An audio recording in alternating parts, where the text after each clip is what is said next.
This is Andrea Botez, who's my celebrity crush and also a chess master. And somehow I got the opportunity to actually go on a date with her, but only if I beat her in a game of chess. But there's a problem. I've never played chess before, so I'm gonna spend 30 days straight training like a chess grandmaster to beat her. On day 1, I started studying as much as possible. My goal was to spend 10 to 12 hours a day doing this for the next month, but on top of this, there were 2 things I needed to do. First, I needed to play a few games to see how good I was with no training, and the second thing I needed to do was come up with a plan to learn this as fast as possible. Apparently, there's way more to chess than I ever could have imagined, but the thing I found really cool was how they keep track of how good you are. There's something in chess called an ELO score, which is basically like showing your skill level in a video game. My score started at 400 and Andrea's is 2000, which I know doesn't seem like that far away, but it actually means that she's about 10,000 times better than me. So it was time to get to work, but of course, like usual, I ran into a problem. On day 2, I woke up feeling sick. I haven't been sick in over a year, and I knew it would make it harder to study, but I needed to anyways, and this is where I learned a secret about how the pros strategize the game. Because there are more possible variations of chess games than there are atoms in the observable universe, chess players break the game down into 3 different segments, starting with openings. There are thousands of ways to start a game, and some are better than others. And how was I supposed to know which one to use? Well, at the time, I actually had no idea. I just picked a random one, and my goal was to learn every possible angle to it that I could and hope that Andrea would let me go first. I studied as hard as I could that day, but as the hours passed and I started to feel worse from the sickness, eventually I called it a day. However, on day 3, I started to feel better and wanted to speedrun a chess course and see if that would help me, and this is where things started to progress way faster. My score had only gone from 400 to 450 in the past 2 days, but once I was able to start putting in more hours, combined with better training, my score started to skyrocket. On day 4, I decided to get an actual chessboard to play on since I would need it for the final battle with Andrea. Chess was the only thing on my mind all day, every day, and I started to really see it through a different lens. I used to think of chess as some repetitive board game that I never bothered to learn, but as I learned more tactics, it became like a battlefield. Each side fighting to protect their king, and the best strategy wins. Learning to look several moves ahead became my next biggest challenge because if I misstepped, I could blunder and lose a very important piece. I kept practicing, making my way through the course, improving my score, and feeling good. My crowds go wild. I got him in a fork. At this rate, I felt I might actually have a chance against Andrea, but in the meantime, I needed a solid competitor above my skill level, but still more reasonable for me to practice with. So, this is my friend Paul, who played chess growing up, making him better than me, and I was gonna battle him to see if he was still better than me after my training so far. He's been learning with me, so I have a partner to work with and make it easier for us to share information back and forth, but he was playing very well. Every piece I moved, it seemed like he knew where I was going to move and he was prepared for me. If I tried to take a piece, he took one of mine. I started to fall behind in the game, and the more I tried to catch up, the more mistakes I seemed to make. After an intense game,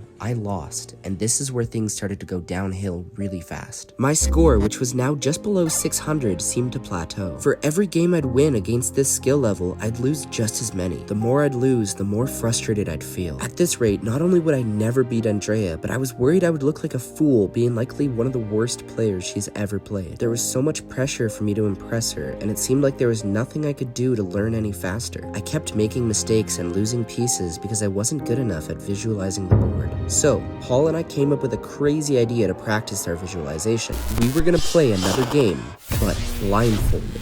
I was amazed at my ability to start to see the pieces more clearly. Knight c6. Takes bishop.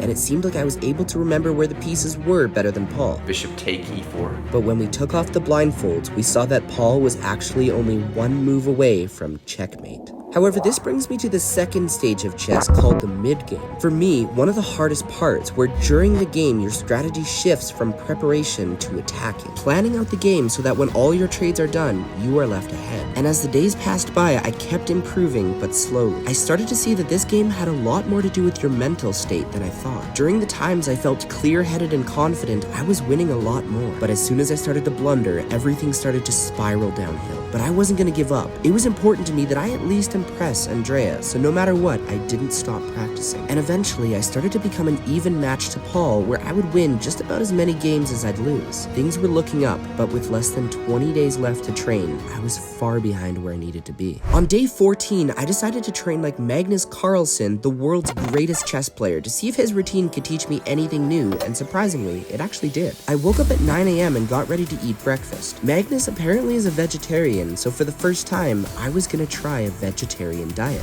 I didn't like it. One thing I was surprised about was how much exercise Magnus does. Now, throughout these 30 days, I'm still hitting the gym 5 days a week, but today, on my rest day, after breakfast, I did a quick 30-minute run on the treadmill before heading down to the store to get something that Magnus uses to train more effectively. This is just regular gum, which apparently has actually been proven to help you learn faster. The way it works is when you study and chew gum, your brain is able to use its sense of taste to help better remember the information you learned when chewing this same flavor of gum in the future. It's similar to reading a book and listening to the audiobook at the same time. And I used this to my advantage before spending the next few hours studying chess, before having a quick lunch, studying some more, before moving on to training some sports. Magnus plays a lot of sports, mainly basketball, but I decided to train boxing for 2 reasons. One, because I've been practicing boxing for several months and I just really like it, but also because recently Andrea just won a chess boxing match, so I figured I could never be too prepared. After boxing, I trained for another several hours before eating the most vegetarian dinner I could think of and finishing my day off with some yoga. However, this is where things went downhill in a way I wasn't prepared for. From this point, each day that passed, the more tired I felt. It was like my brain had had enough and was doing anything it could to stop me from learning. I found myself sleeping 12 hours a night at the minimum and still wanting to take naps throughout the day. On top of that, my score was plateauing again. I was struggling to make it past 700. And this went on for a whole week until I discovered something that would take my training to the next level. These are chess puzzles, which are designed to help you improve the last stage of chess, the end game. And as soon as I discovered them, it made chess feel like a whole new game. I was now improving faster, exposing myself all day to chessboards resembling games at the 12 to 1500 level. At this point, I was still very nervous about my game with Andrea, but on day 22, I went on a trip to spend some time with family for Christmas. However, this didn't completely stop me from training. I knew if I wanted any chance against Andrea, I had to take this more seriously than anything I'd ever done before. It was getting to the point where I would be dreaming about chess every single night.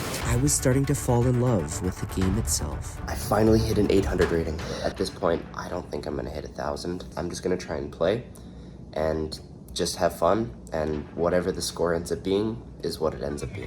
On the final day, my score settled in at 830, much lower than the 1,000 I initially wanted, but I wanted to try something to put my skills to the test. This is a giant chessboard, and whoever beats me wins $100. I found a chess player who was willing to play with me, and at first, things were looking really good. I was up material, and it was giving me confidence leading up to the game with Andrea. However, as the game went on, things started to take a turn. Although I was up material, he had cornered me in a tough position, and I wasn't sure how I was going to come back. I'm not sure what his score is, but he played very well and won $100 in the end. And my confidence dropped because now it was time to face Andrea for the true match. I mean, honestly, like, I could even do Sunday. I'm filming a podcast I could do, like, after my podcast. Yeah, Sunday would work great if you're down for that. Yeah. And since she lives in LA, I needed to hop on another flight to play the final game that my entire month of training has been for. It was now all or nothing. Right now I'm heading down to LA for the chess match. I'm excited, but nervous for 2 reasons. For one, I obviously worried that I wasn't able to improve enough in 30 days, and I don't really want to embarrass myself in front of Andrea. The second reason, and I feel very vulnerable talking about this because I've never really talked about this before on YouTube, is deep down, I actually have a lot of social anxiety. I'm gonna act as confidently as possible, but I really do want to win this game, so I'm nervous. I arrived on Saturday and spent the rest of the night exploring LA while anxiously awaiting for the game tomorrow. It is now the morning, day of the chess match. I'm still kind of nervous, but I'm going to do everything I can to get prepared, and I hope I win. Alright, we're about to go to Andrea's. Wish me luck. It's just like dawning on me that like I just spent 30 days training for this and I can't mess it up. I can't even describe how nervous I felt. This content, this video is real. If I win this game, we're actually gonna go on a date. But if I lose, that opportunity could be gone forever. It was a crazy situation, but I knew it was now or never. You prepared 30 days for this game? Yeah. How are you feeling? I'm gonna win. You gonna win? Yeah. You get 1 minute, I get 5 minutes. I think that's fair. Alright. Good luck, Tyler. Thank you. You know what happened to the last guy who tried to play me for a date? No? He's in a lawsuit now. It's actually the greatest cheating scandal in history. Interesting. You would never cheat on a woman, right? No, never. Have you put a lot of thought in if you win, what type of date it would be? I know exactly what I would do. Can you give me a little preview? After I beat you. It's not very good for 900. It's solid development.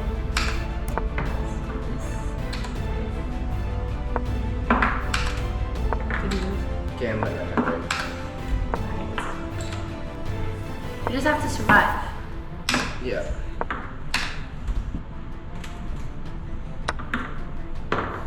Should have waited. Nice. This is what we call a Botez Gambit. Oh god. It's okay, it's actually really on brand. It only took me 17 seconds, but the game's not over. The game is not over.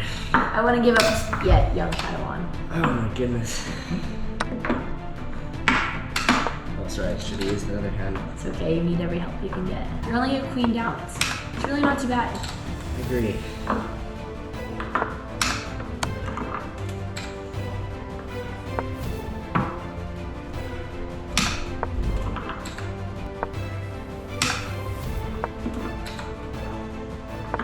Speeding up, it's good. Trying my best. Sometimes when you speed up, you blunder. It's Yeah. okay. I'm not only going to take your queen, but I'm also going to checkmate you, and maybe I can do it all in under 30 seconds. Okay. Which means I have 3 seconds to do it. You have 43 seconds though, so don't stress. It's me. I really liked when you dropped your queen. I think if there's any way to win a woman, that helped, but unfortunately you didn't succeed. So. That was a good game. Is there any way I can get a rematch? You sure you want a rematch after this? Yeah. You're not traumatized forever? No. If you hit 1200, we can have a rematch. Okay. 1200, we can have a rematch. Deal. Well, looks like there might be a part 2. Subscribe.